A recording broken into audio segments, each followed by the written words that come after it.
ये video time travel based है कि कैसे एक लड़का गलती से टाइम ट्रेवल करके 1120 एडी में पहुंच गया। ये इस एक्सप्लेन स्टोरी का पार्ट 2 है। अगर आपने अभी तक पार्ट 1 नहीं देखा है तो डिस्क्रिप्शन में मौजूद लिंक पर जाके पहले पार्ट 1 देख लें। So welcome our YouTube channel. चलते हैं बकिया स्टोरी की तरफ। मगर उन दोनों को वहाँ पर शामन का एक कौवा देख लेता है। आगे विक्टर उस मेजाई वाले इलाके में पहुँचता है। वहाँ पहुँचते ही उसके ख्यालात दूसरी दुनिया में पहुँच जाते हैं। विक्टर देखता है कि वो जमे हुई एक झील पे खड़ा हुआ है। विक्टर अब मेजाई से पूछता है कि वो वापस अपनी दुनिया में कैसे जा सकता है, वो भी बगैर सूरज गिरन के। बदले में मेजाई कहता है कि सबसे पहले उसको अपने डर से लड़ना होगा और बहादुर बनना होगा।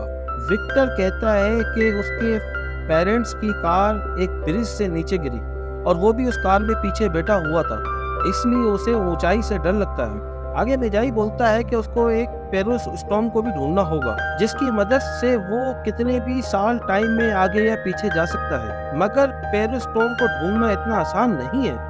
ये बात वो ओलेंको को बताता है कि मेजाई ने उसे पेरोस्टॉर्म ढूंढने का बोला है। ये सुनकर ओलेंको उसे स्टार विलेज लेके जाती है जहाँ पर अच्छे लोग रहते थे। वहाँ पे एक नदी में कूदकर विक्टर उस पेरोस्टॉर्म को हासिल कर लेता है और ये सब मंजर वहाँ पे एक कौवा देख लेता है और सारी बात जाके शामुल को बता देता है। देखते ही देखते वहाँ पे एंडेक के सिपाही आके मासूम लोगों को मारने लगते हैं और वहाँ के झोपड़ियों में आग लगा देते हैं। वहाँ से उठ रहे धुएं को स्ट्रॉन्ग होल्ड कम्युनिटी के लोग देख लेते हैं। मतलब कि वो ओलेस्को के सिपाही थे। वो अपने सिपाहियों को लेके स्टार्क विलेज की तरफ रवाना हो जाते हैं। वहीं ओलेंका और विक्टर किसी तरीके से एंडेक के सिपाहियों से बचकर अपनी कम्युनिटी की तरफ वापस पहुंच जाते हैं। उस कम्युनिटी का बुजुर्ग आदमी विक्टर और ओलेंका को डांटने लगता है क्योंकि वो दोनों बाल बाल मरते मरते बच गए थे।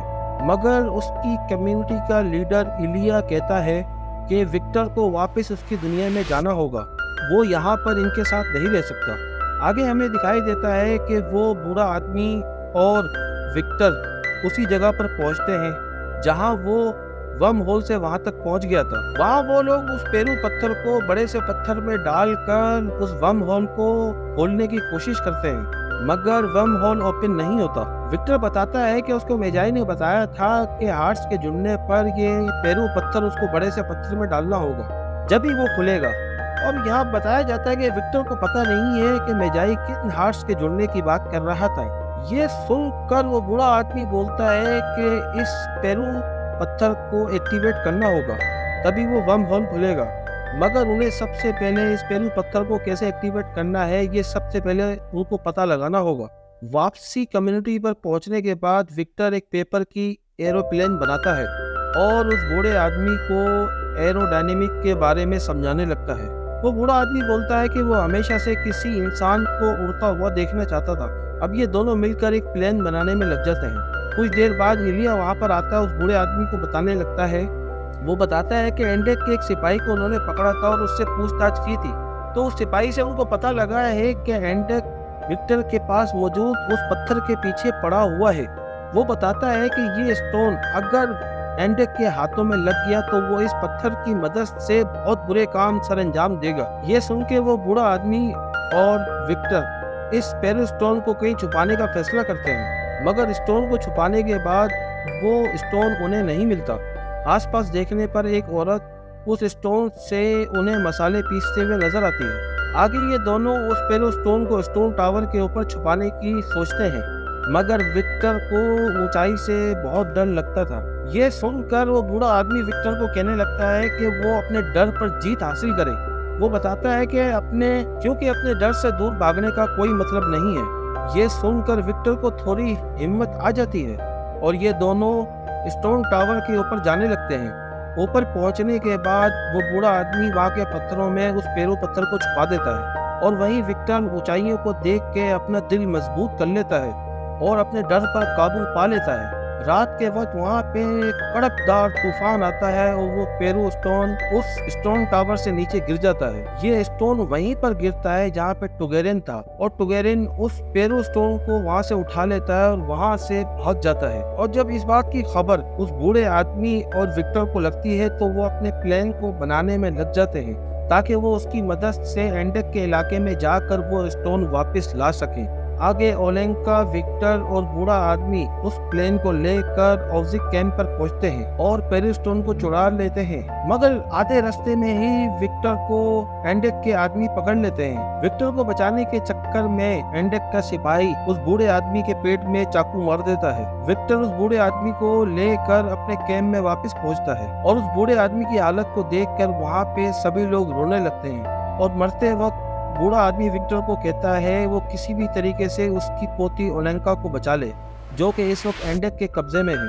वहीं दूसरी तरफ एंडेक के सिपाही जब अपना जाल हटाते हैं तो उन्हें ओलेंका दिखाई देती है। एंडेक ये देखकर काफी गुस्सा हो जाता है क्योंकि उन्हें विक्टर को पकड़ना था। अब विक्टर अकेले ही क्यूमिन कैंप में ओलेंका को बचाने के लिए चला जाता है। एंडेक और शामन विक्टर को वो पेरिस्टोन एक्टिवेट करने का बोलते हैं वरना वो लोग ओलेंका को मार देंगे। आगे विक्टर पेरिस्टोन को एक्टिव करने के बहाने वहाँ बहुत सारा धुआं इकट्ठा कर लेता है और बैग से पटाखे निकालकर वहाँ पर फोड़ने लग जाता है। और अब विक्टर ओलेंका को लेकर वहाँ से भाग ही रहा होता है तो उसे एंडेक के गार्ड पकड़ लेते हैं। एंडेक विक्टर को बोलता है कि अगर उसने पेरिस्टोन को एक्टिव नहीं किया तो वो ओलेंका को अभी के अभी 1000 टुकड़े कर देंगे। ये सुनकर विक्टर ओलेंका के हाथ से हाथ मिलाता है ताकि वो उससे ओलेंका के ग्रैंडफादर के बारे में माफ़ी मांग सके। मगर इन दोनों के करीब आते ही वो पेरिस्टोन एक्टिवेट हो जाता है। जैसे कि मेजाई ने बताया था कि जब दो आर्ट्स आपस में मिलेंगे तो ये पेरिस्टोन एक्टिवेट हो जाएगा। स्टोन के एक्टिवेट होते ही एंडेक टिगेरिन को विक्टर और ओलेंका को मारने के लिए कहता है, मगर टिगेरिन विक्टर और ओलेंका के हाथ खोल के उन्हें वहां से भाग जाने के लिए कहता है क्योंकि टिगेरिन जब वहां पर कैद था तो विक्टर ने उसके साथ बहुत अच्छा बर्ताव किया था। जब ये बात एंडेक को पता लगती है तो वो टिगेरिन को जान से मार देता है। अगले दिन एंडेक अपनी आर्मी लेके स्ट्रॉन्ग होल्ड कम्युनिटी की तरफ बढ़ने लगता है। उनकी आर्मी में एक बड़ा सा मॉन्स्टर भी होता है जो कि पत्थर से बना हुआ था। इसका मतलब है कि शामन यहाँ पर पेरिस्टोन का गलत इस्तेमाल कर रहा है और स्ट्रॉन्ग होल्ड कम्युनिटी के लोग उस मॉन्स्टर को आग से मारने की कोशिश करते हैं, मगर उन आग के गोलों का उस मॉन्स्टर पर कोई भी किसी भी किस्म का असर नहीं होता। ये देखकर ओलेंका उसे नदी के किनारे पर बुलाकर पानी में डुबा देता है। तभी वो सब के सब नोटिस करते हैं कि सूरज ग्रहण स्टार्ट हो चुका है। ये देखकर विक्टर वर्म होल की तरफ जाने लगता है ताकि वो अपनी दुनिया में वापस पहुंच सके। वहीं स्ट्रॉन्ग होल्ड की कम्युनिटी की सब औरतें भी उन एंडेक के सिपाहियों से लड़ने लगती हैं। तभी वहाँ पर विक्टर आ जाता है। वो बोलता है उसके पास एक आइडिया है। वो जल्दी से स्टोन टावर पर चढ़कर प्लेन लेकर शामन के पास पहुंच जाता है और शामन के पास से वो पेरिस्टोन छीन लेता है। मगर तभी वहाँ पर एंडेक भी आ जाता है और वो विक्टर को वो स्टोन उसे वापस दे देने को बोलता है। मगर तभी वहाँ पर ओलेंका आ जाता है और वो एंडेक से फाइट करके उसे ऊंचाई से नीचे गिरा देता है। वहीं विक्टर पास ही की नदी में वो पेरिस्टोन को फेंक देता है। अब फाइट खत्म होने के बाद विक्टर और ओलेंका पहाड़ियों पर पहुंचते हैं जहां पर वो वर्महोल था। वहां पहुंचकर विक्टर ओलेंका और ओलेंका को गुड बाय बोलकर उस वर्महोल के थ्रू अपनी दुनिया में वापस आ जाता है। अपनी टाइमलाइन में वापसी पहुंचते ही अपने दोस्त वाउचिक को उस गिरती हुई खाई से बचा लेता है जो कि उस वक्त नीचे गिरने वाला था। यहाँ हमें पता लगता है कि इस दुनिया का 1 मिनट वर्महोल के उस तरफ की दुनिया के 1 दिन के बराबर है। विक्टर की बहादुरी को देखकर सारे बच्चे तालियां बजाने लगते हैं और इसी सीन के साथ ये स्ट्रॉन्ग होल्ड मूवी यहीं पर खत्म हो जाती है। जाते जाते चैनल को सब्सक्राइब, वीडियो को लाइक और ये वीडियो अपने फ्रेंड्स तक शेयर करते जाइएगा। Thank you.